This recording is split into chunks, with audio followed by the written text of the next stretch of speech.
교사들이 우리 하나님께 영광을 돌렸고, 또 동시에 우리 겨울 수련을 앞두고 겨울 수련의 주제 선포와 그리고 수련을 위해서 기도하는 시간을 갖도록 하겠습니다. 코로나로 우리 삼락교회뿐만 아니라 우리 한국교회 다음 세대가 많이 무너져 있습니다. 그럼에도 이 겨울 수련회를 통하여 하나님이 다시 한번 우리 교회, 우리 한국교회에 다시 한번 부흥을 주실 줄 믿습니다. 그 소망 가지고 오늘 예배에 같이 모두 참석하는 우리 모두가 되길 소망합니다. 제가 문제를 하나 내보도록 하겠습니다. 이게 몇 년 전부터 인터넷에 계속 유행하던 능력고사가 있는데 바로 트렌드 능력고사입니다. 얼마나 요즘 트렌드에 유행에 민감한지 테스트를 해볼 수 있는 문제인데요. 제가 그 문제 중에 하나를 가져와 봤습니다. 여러분들 잘 보시고 한번 내가 얼마나 젊은지 한번 확인해 보시기 바랍니다. 한번 화면 띄워주시겠어요? 네, 다음 중 성격이 다른 키워드는 1번은 오운완, 2번 근손실, 3번 네베누, 4번 푸사오. 네, 표정을 보니까 이게 뭔 말인가 싶으시죠? 네, 한번 정답을 아시는 분 혹시 있으신가요? 우리 여기 청년분들도 오셨는데 청년분들 아시나요? 끄떡끄떡 하십니다. 여러분들 긴장하셔야 됩니다. 여러분 정답은 몇 번일까요? 네? 2번이요? 근손실이요? 네, 아닙니다. 정답은 네베누였습니다. 네, 뭔가 쉽죠? 저도 그랬기 때문에 여러분들의 마음을 제가 정말 공감 많이 합니다. 일단 나머지 세 개는요, 운동에 관한 것들이고요. 네베누만 운동과 관련이 없는 단어입니다. 일단 첫 번째로 오운완은 오늘 운동 완료라는 뜻이고, 네. 놀랍죠? 네. 그리고 근손실. 네. 이거는 많이 들어보셨을 거예요. 근육이 손실됐다. 그리고 4번은요, 저도 처음 봅니다. 이게 뭐냐면 피트니스 브랜드 F45의 트레이닝을 일컫는 말로 아주 강하게 운동을 하는 말이라고 합니다. 네. 어쨌든 운동과 관련된 단어입니다. 네베누는 뭘까요? 정말 놀라워요. 내 배를 뭐요? 내일 봬요? 누나입니다. 이게 뭐냐면 요즘 중고등학생들도 굉장히 인기 있는 프로그램인데 환승연애라는 걸 많이 본다고 합니다. 거기서 TV 프로그램에서 연하남이 누나를 설레게 했던 말로 연하남이 내일 봬요 누나 이렇게 말을 했나 봅니다. 그래서 그 유행하는 말로 썼다고 해서 그래서 정답이 몇 번이라고요? 네, 3번입니다. 집에 가서 한번 써보시기 바랍니다. 근데 여기서 정말 속상한 것은 제가 다음 달 이제 2월 5일이면 이제 결혼 1주년을 맞이를 합니다. 근데 제가 분명 작년에 이 2022년 트렌드 능력고사를 봤는데 문제마다 제가 감이 있었어요. 이거 대충 무슨 내용인지 알겠다. 근데 네베누라뇨, 오운완이라뇨 전혀 생뚱맞은 그런 말들이 나오는 겁니다. 그래서 정말 처음 듣는 말이라 너무 속상한 거예요. 내가 아재의 길로 들어서나 그래서 결혼은 인생의 무덤이라고 하나 이런 생각이 너무나도 드는 겁니다. 근데 사실 이것보다 더 자존심 상하고 속상했던 것은요, 우리 작년인가요? 우리 담임 목사님이 설교 시간에 중꺾마 이 얘기를 하셨어요. 네, 이게 무슨 뜻인지 여러분들 아시죠? 이제 중요한 건 꺾이지 않는 마음이다. 네, 표정을 보니까 모르시나 보네요. 네, 근데 이 중꺾마를 제가 몰랐다는 거예요. 얼마나 자존심이 상하던지. 꼭 아빠한테 진 느낌이라 굉장히 기분이 안 좋았습니다. 근데 참 중요한 것은 꺾이지 않는 마음인데 이제는 청년의 길로 들어설 수 없다는 그런 생각에 다시금 돌아갈 수 없다는 생각에 굉장히 속상하고 실망스러웠다라는 겁니다. 이처럼 우리가 사는 시대는 정말 빠르게 흘러갑니다. 이제 그 속도는 LTE를 넘어서 5G로 향하고 있고 그 속도는 점점 가속화되고 있습니다. 지식의 홍수 속에서 살고 있으므로 이제 우리는 무엇을 가르쳐야 될지, 교사로서 부모로서 무엇을 가르쳐야 될지 모르는 시대를 살고 있다라는 겁니다. 예전에는 진리였던 것들이 이제는 아닌 시대를 살고 있어서 이제는 무엇이 옳고 그른지도 알 수 없는 시대가 되어버렸습니다. 공부를 해도 무언가 항상 부족한 것 같고 이만큼 알면 되겠지라고 했는데 부족한 저의 지식을 보면서 한없이 실망을 한다라는 겁니다. 흔히 우리는 세대 차이가 난다라고 합니다. 세대 차이가 뭔가요? 우리가 아는 것을 그들은 모르고 그들이 아는 것을 우리가 모르는 것을 세대 차이라고 합니다. 그런데 요즘 아이들은 다릅니다. 인터넷, 특히나 이 유튜브의 발달로 우리가 아는 것을 그들도 알고 있다라는 겁니다. 예를 들어서 여러분 무한도전 다 프로그램 아시죠? 옛날에 방영했던 겁니다. 거침없이 하이킥 다 한 번쯤 보셨죠? 근데 요즘 아이들은 유튜브로 그 짤로 그것을 다 보고 있습니다. 그래서 그 유머와 그 시대의 그 분위기를 알고 있다라는 거예요. 웬만해선 그들을 막을 수 없다? 애들 압니다. 심지어 전원일기까지도 아는 그런 친구가 있더라고요. 이만큼 우리는 몰라요. 우리는 그들을 몰라요. 근데 그들은 우리를 안다라는 겁니다. 결론은 뭔지 아십니까? 그들은 똑똑하고 지혜롭습니다. 우리의 지식은 그들을 따라갈 수 없다라는 거예요. 그래서 다음 세대 지식을 따라갈 수가 없는 겁니다. 그들은 우리보다 빠르고 지혜롭습니다. 우리는 지식을 수동적으로 배웠다면, 우리는 그렇게 살아갔다면 이제 우리 아이들은 능동적으로 지식을 알아갑니다. 지식을 찾아 나선다라는 겁니다. 우리는 그것을 모르고 섣부르게 가르쳤다가는 요즘 말로 꼰대 소리를 듣는다라는 거죠. 그러나 우리 믿는 자들이 꼭 가르쳐야 될 것이 있습니다. 그게 무엇입니까? 바로 성경, 이 하나님의 말씀입니다. 왜 그렇습니까? 모든 것은 변해도 이 하나님의 말씀은 변하지 않기 때문입니다. 이 하나님의 말씀이 절대적인 진리이기 때문입니다.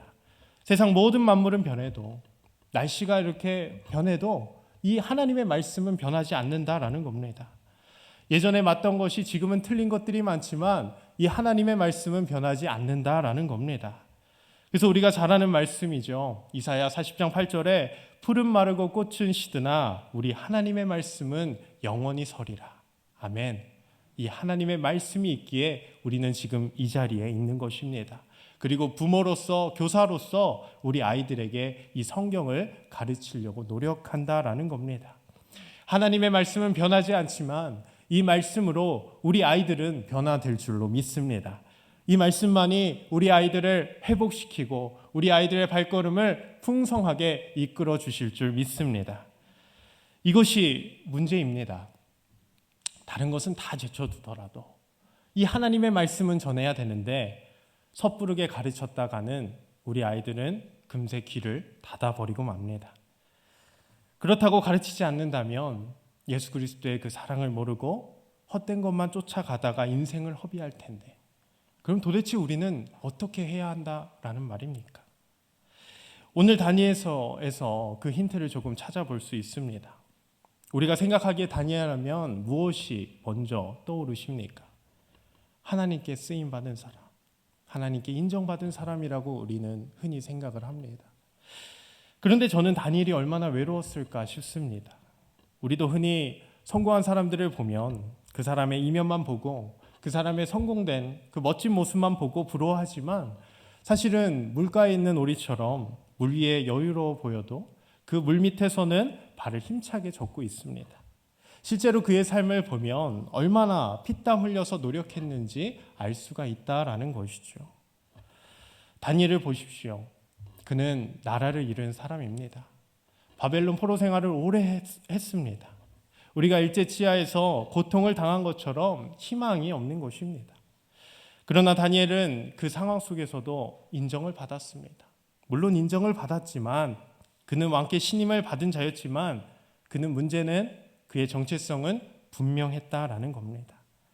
그는 어떠한 상황 속에서도 자신이 하나님의 백성임을 놓지 않고 있었습니다.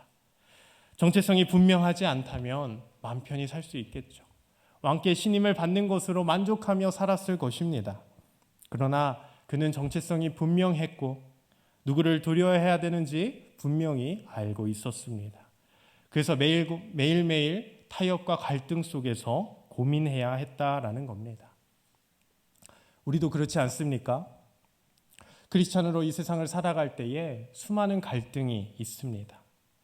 크리스찬이 아니라면 고민 안 해도 되는 그런 것들.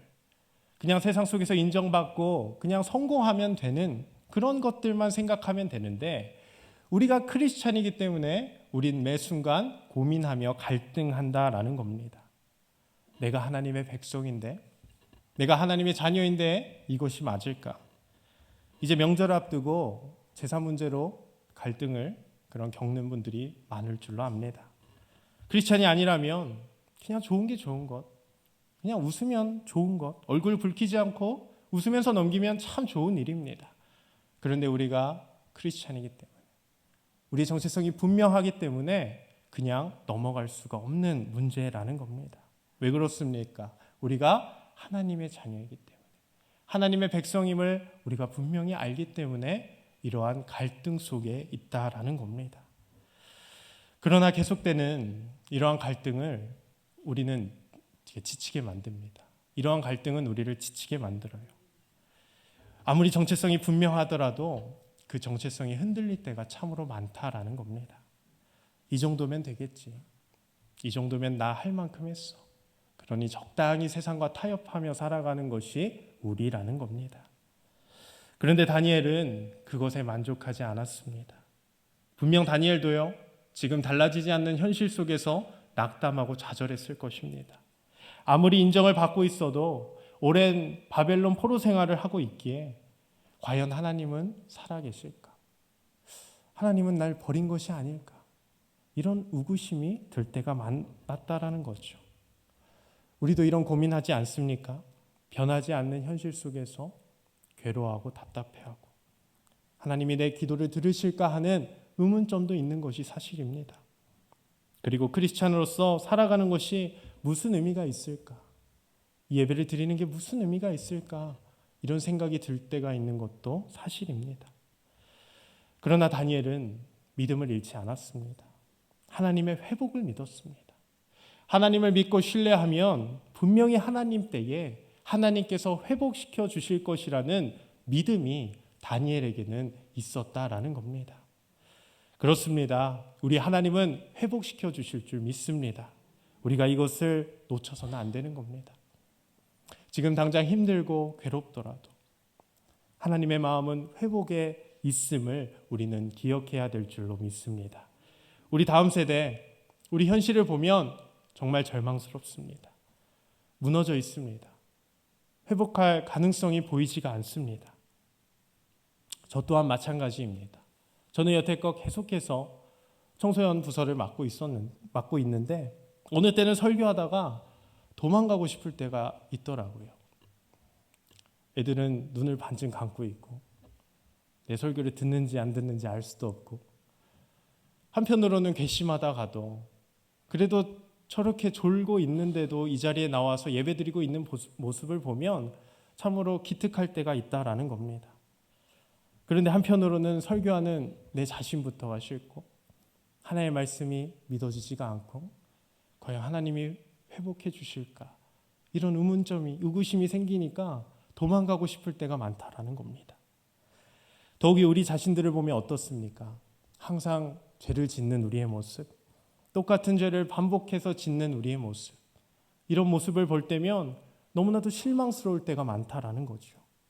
그 죄로 인해 우리가 스스로 고통을 당하고 죄에 얽매이고 이런 상황이 반복되면 우리는 답답해하고 우리는 소망이 없이 그냥 하나님께 버림받은 것 같은 그런 삶을 살아간다라는 겁니다.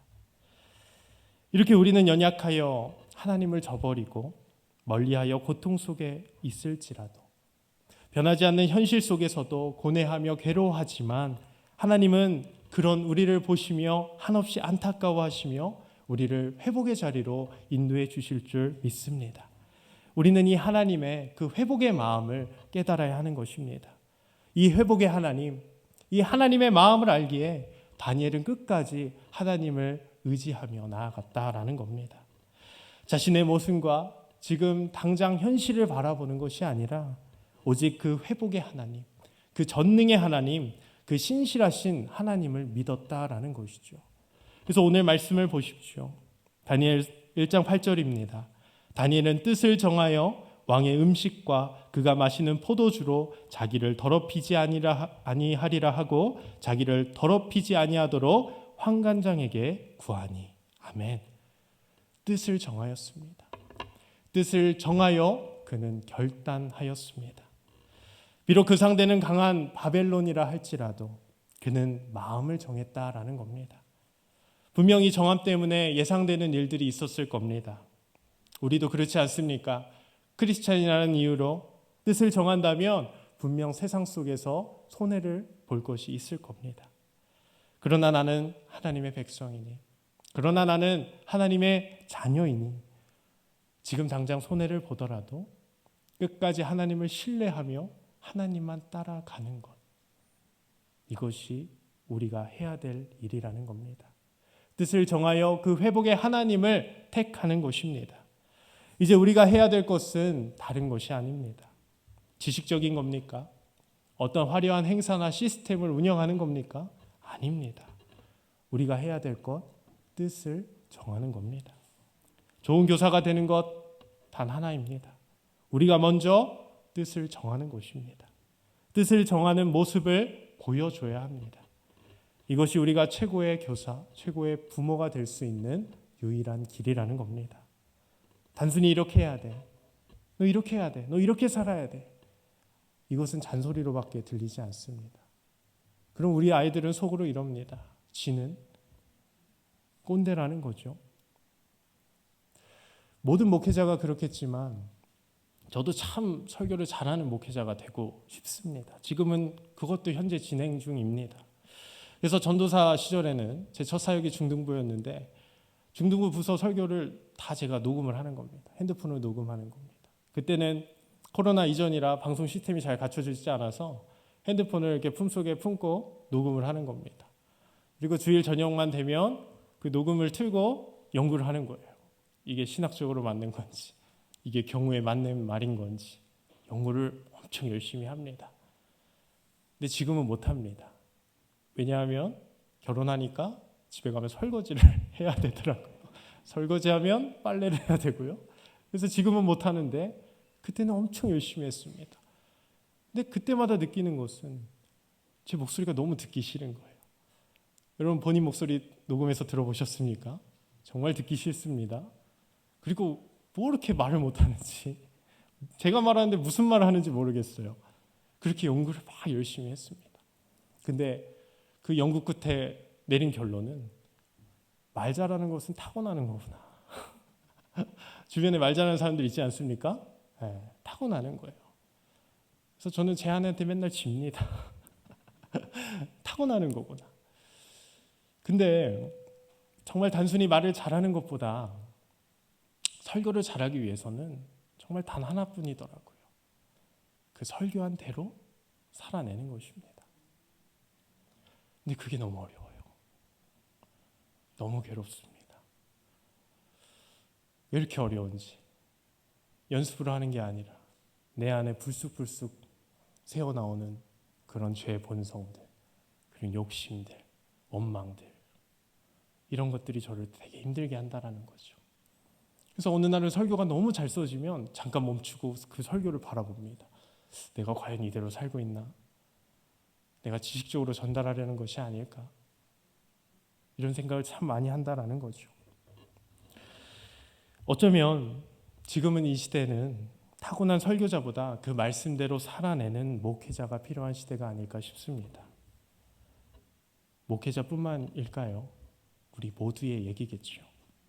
누가 뭐래도 우리 아빠는 하나님의 사람이야.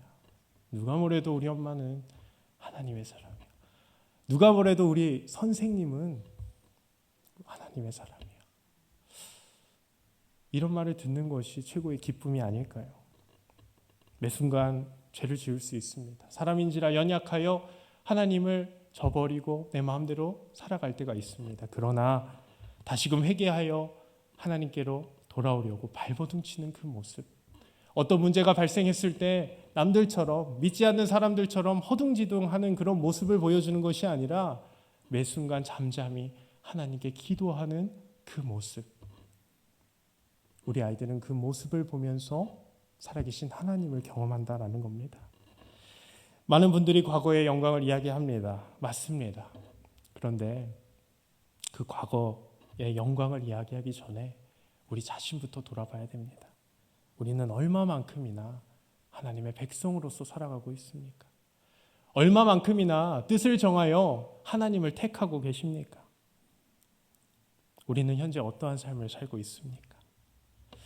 이 결정으로 지금 당장 분명히 손해보는 일이 있을 겁니다. 그리고 이 결정을 한다고 해서 당장 현실이 바뀌는 것도 아닙니다. 그러나 하나님께서 우리를 회복시켜 주실 줄 믿습니다. 이 믿음 가지고 나아가는 것이, 뜻을 정하여 그 하나님을 택하는 것이 우리의 일이라는 겁니다. 우리가 지식이 없어서 오늘 하나님을 택하지 않는 걸까요? 우리 아이들이 못 배워서 오늘 하나님을 택하지 않는 걸까요? 아니요. 오히려 정부의 홍수 속에서 우리는 보다 성경적 지식은 뛰어납니다. 많은 분들이 오늘 담임 목사님 설교를 듣지만 주중에는 유튜브로 다른 목사님 설교를 들을 수도 있습니다. 우리 아이들도 마음만 있으면 유튜브를 통해서 성경 지식을 얻을 수 있다는 겁니다. 그러니 단순히 하나님을 지식적으로 몰라서 하나님을 저버리고 자신의 마음대로 사는 것이 아닙니다. 이젠 지식이 없어서 하나님을 부인하는 것이 아니라 우리가 뜻을 정하지 않기 때문입니다. 솔직히 하나님보다는 세상이 좋아서 그런 겁니다. 왜 뜻을 못 정합니까? 하나님을 신뢰하지 못해서죠. 하나님을 믿지 못해서 그런 겁니다. 하나님이 내 삶을 책임져 주실 줄 믿고 그분이 온전한 회복, 그분이 나의 구원자임을 믿는다면 지금 당장 손해를 보더라도 우리는 하나님을 택할 겁니다. 그러나 우리의 믿음 없음으로 우리는 과감한 결단을 내리지 못한다는 거죠. 요즘 중고등부는 사사기를 배우고 있습니다.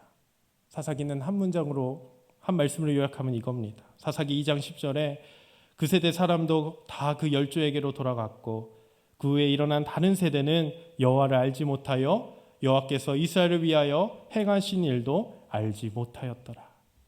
아무도 하나님을 모르는 세대입니다. 도대체 왜 모릅니까?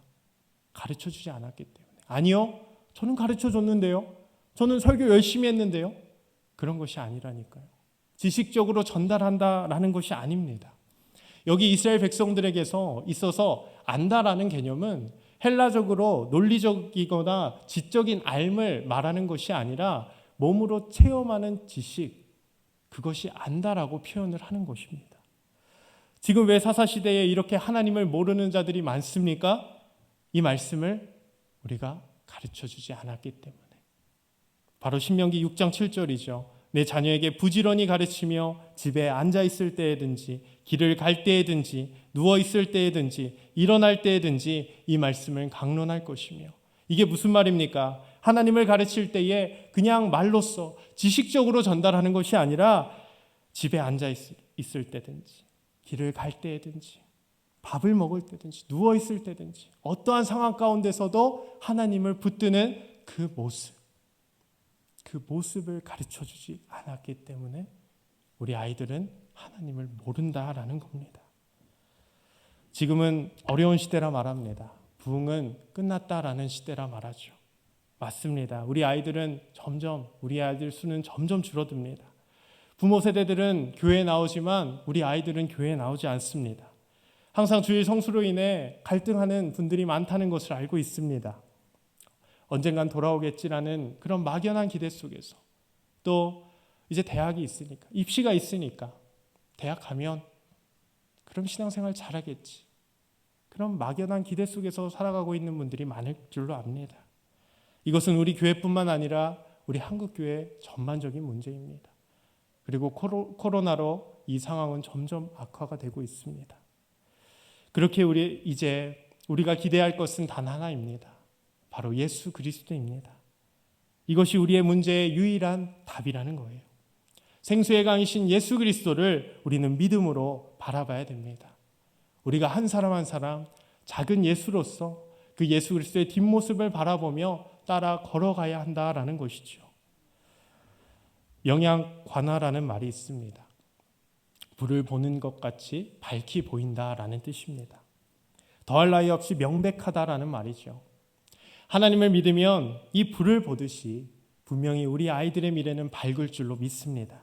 하나님의 말씀은 명백합니다. 한치의 오차도 없습니다.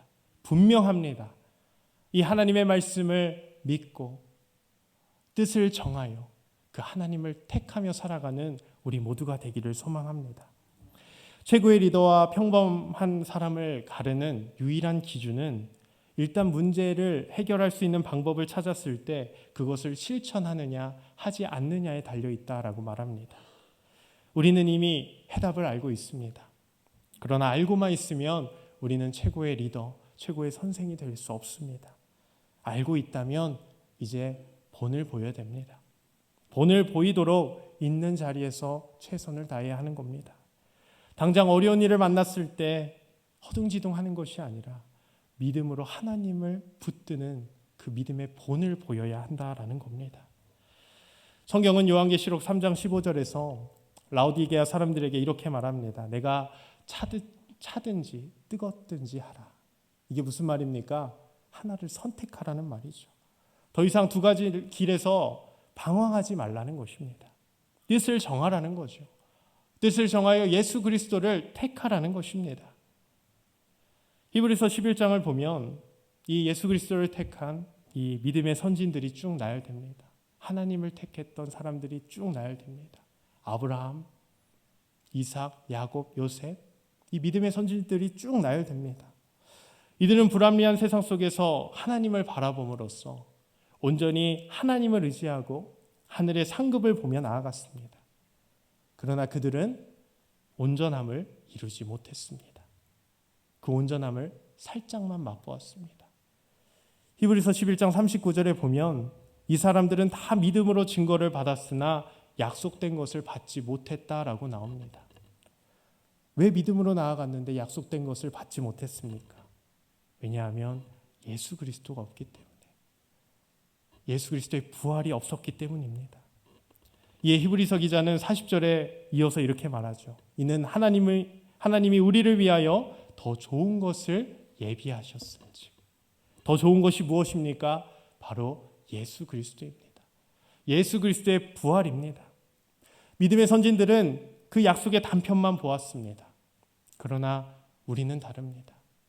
우리에게는 예수 그리스도가 있습니다.